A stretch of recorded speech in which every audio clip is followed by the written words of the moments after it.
for more on this and more developments. Let's welcome in Texas Congressman Pat Fallon. Congressman, welcome to Wake Up America.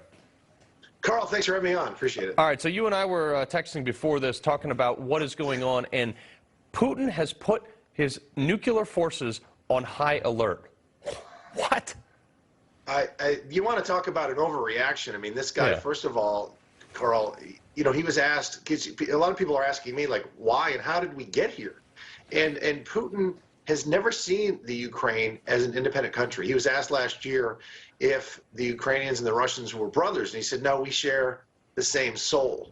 And Putin also was asked, you know, and he said the greatest geopolitical disaster of the 20th century was the demise of the Soviet Union. He's living in the past. He wants to reconstitute it. And that ship, obviously, as we all know, has sailed. Yeah. And I find it interesting that 25 years ago or so, these Eastern European countries came to NATO. NATO didn't come to them to ask to expand. They came to NATO because they feared a resurgent Russia. And lo and behold, they were very prescient with their vision because they were right. Yeah, but one of the big things is we're finding out this, and look, I'm impressed by how well the Ukrainians have actually held off the Russian forces, and I think a lot of people all over the world are. So you're seeing stuff like Putin kind of backed into a corner here. He's losing ground. The Ukrainians took back their second largest city from him, and now all of a sudden Russia wants to have these negotiations, and they're negotiating from a point of weakness, mind you.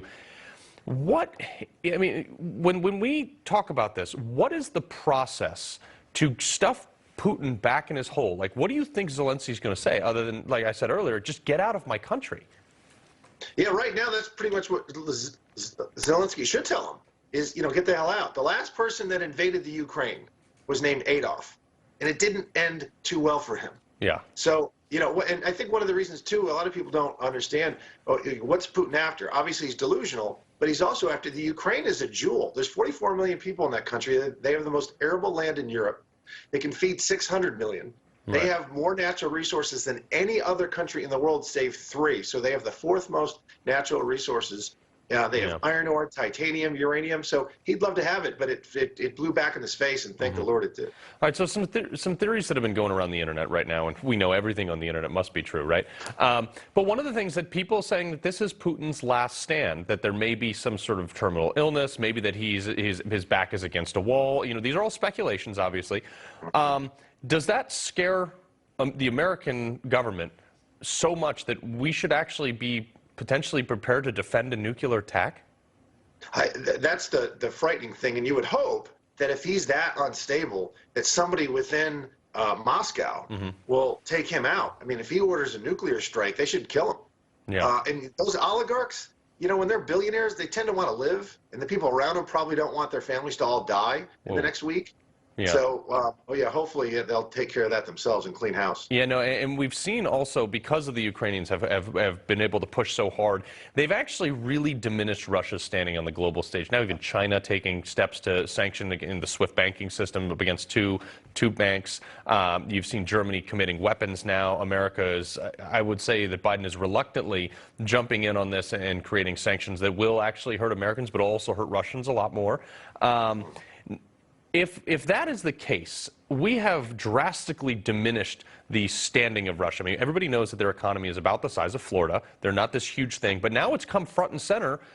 How much does this affect the conflict and actually the world's ability to push back and really take on Russia now that they know how small and weak they really are? Well, they were a paper tiger. I did say in an interview a few days ago that Russia's not 10 feet tall. They have a lot of issues as well. And, you know, their conscripts, as you know, I mean, you're an elite fighter as a SEAL, and these conscripts are pretty much the worst folks you can put a gun in the hand of, an 18-year-old kid that doesn't want to be there. And particularly when you're talking about the Ukraine, these guys don't want to shoot, old women and children.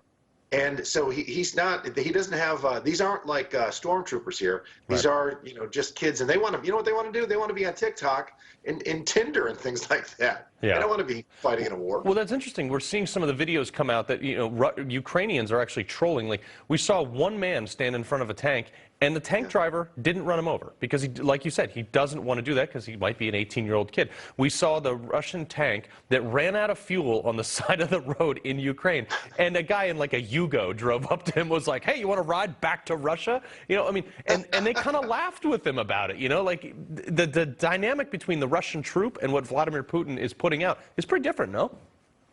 I think the only person in the world that really wanted this was Vladimir Putin.